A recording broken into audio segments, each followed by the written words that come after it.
বঙাইগাঁৱত পৌৰকৰ্মীৰ সৰ্বাত্মক কৰ্মবিৰতি।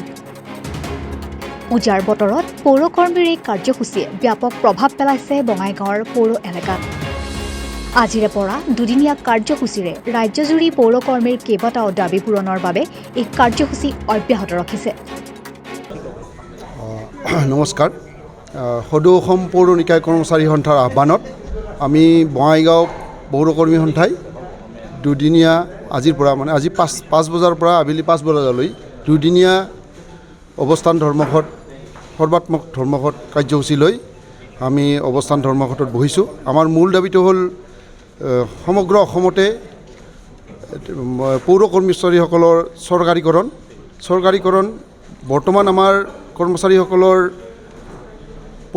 পৌৰসভা ভেদে 3 মাহৰ পৰা 48 মাহ পৰ্যন্ত দৰমহা পোৱা নাই আৰু এই দৰমহা চৰকাৰক আমি মুকলি কৰি দিয়াৰ কাৰণে আমি আহ্বান জনাইছোঁ।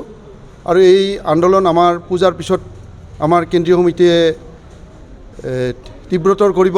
গতিকে চৰকাৰক আমি বিনম্ৰ অনুৰোধ জনাইছোঁ যাতে আমাৰ এই অৱস্থান ধৰ্মঘট কাৰ্যসূচীৰ প্ৰতি লক্ষ্য ৰাখি আমাক দৰমহাখিনি আদায় দি আমাৰ লগত সহমতত যায়। গতিকে এইখিনি আমাৰ আহ্বান।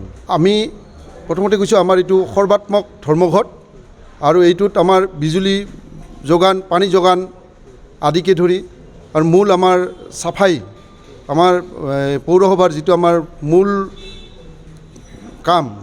কাম সেইটো চাফাই, সেইটোও আমাৰ বন্ধ ৰাখিছোঁ। মুঠতে আমাৰ সৰ্বাত্মক আন্দোলনৰ কাৰ্যসূচীত আমি বহিছোঁ। আমি ৰাইজৰ ওচৰত ক্ষমা মাগিছোঁ। আমাৰ এই দৰমহাৰ দাবীটো আমি লোৱাৰ কাৰণে আমি উপায় নাপাই আমি ধৰ্মঘটত বহিছোঁ। আমাৰ আগতে আমি উল্লেখ কৰিছোঁ যে 3 মাহৰ পৰা 48 মাহ পৰ্যন্ত আমাৰ কৰ্মচাৰীসকলে দৰমহা পোৱা নাই।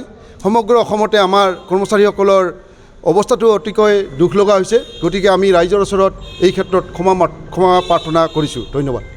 আমাৰ মূল দাবীটো হৈছে যে আমাৰ ইয়াৰ আগতে আপোনাৰ যিটো কেবিনেট ডিচিশ্যন হৈছিল অসম চৰকাৰৰ, তেওঁলোকে 1653 জন কৰ্মচাৰীক আমাক ৰেগুলাৰাইজ কৰিব লাগে বুলি কৈছিল। ইতিমধ্যে 200 কৰ্মচাৰী ৰিটায়াৰ হৈ গ'ল। বাকী 1120 জন এমপ্লয়ী আমাৰ প্ৰথম পৰ্যায়ত মানে ৰেগুলাৰাইজ কৰিব লাগে। তাৰ পিছৰ পৰ্যায়ে আমাৰ ফিক্স পে যিবিলাক আছে সেইবিলাক ৰেগুলাৰাইজ কৰিব লাগে। আৰু আমি দৰমহাখিনি আমাৰ অল আসামত প্ৰায় 40 মাহ 48 মাহলৈকে দৰমহা পোৱা নাই। পূজাৰ আগত আমি চৰকাৰক ৰিকুৱেষ্ট কৰিছোঁ, বিনম্ৰ অনুৰোধ কৰিছোঁ মহামান্য চিফ মিনিষ্টাৰ মহাশয়ক যাতে আমাৰ দৰমহাখিনি পূজাৰ আগত মুকলি কৰি যায়। আজি হৰিজন কৰ্মচাৰীবিলাকে বিভিন্ন সমস্যাত জৰ্জৰিত।